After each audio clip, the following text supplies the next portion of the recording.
Hi, welcome.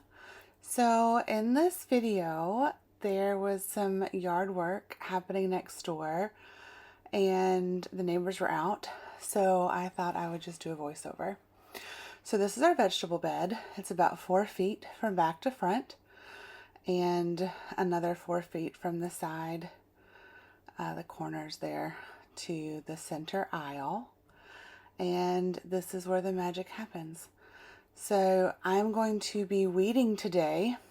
Let me get these stakes out of the way. These are my teepees for my tomato stakes. That's how I staked my tomatoes last year.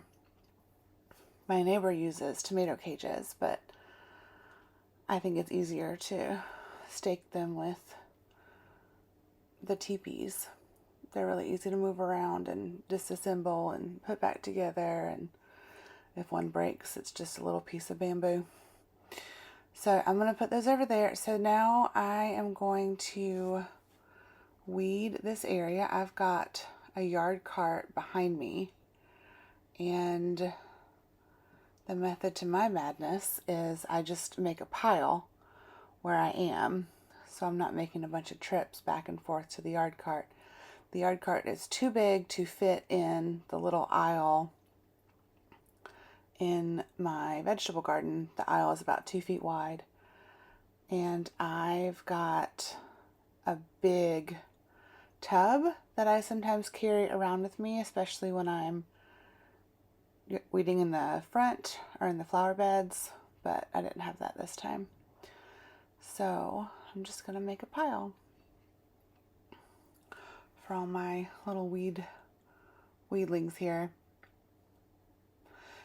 Making this video is really a learning curve. If you can see the other camera in the foreground there, the footage didn't record. Well, it did. It's an older camera. I wasn't able to open it. But anyway, we make do with what we've got. So last year we did square foot gardening in this bed, and it worked really well for us. I used an app called Planter, and I liked it so much that this year I paid for the year subscription.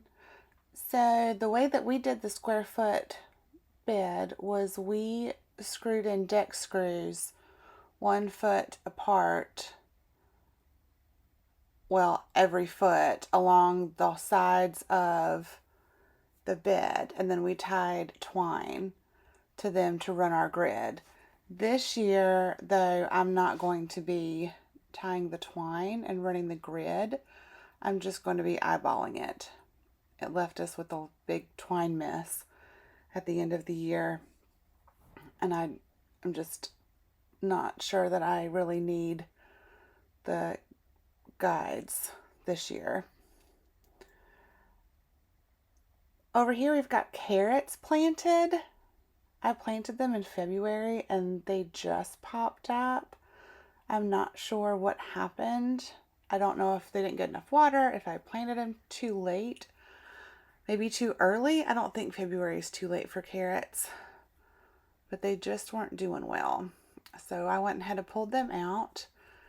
On this side, we've got a lot of dandelions. My son really likes to blow the dandelion puffs. And this is our strawberry bed. And somehow we've got some mint in the strawberry bed this year. I didn't plant it at all in the garden, but it sure is here. So I'm just getting all the rest of this out. Dandelions are so hard to pull up because they've got that big taproot that just goes deep into the ground. You have to really get at it to get those out of there. And with a little help of movie magic, we're done. Weed-free veggie beds. Thanks so much for watching, you guys. We'll see you next time. Bye.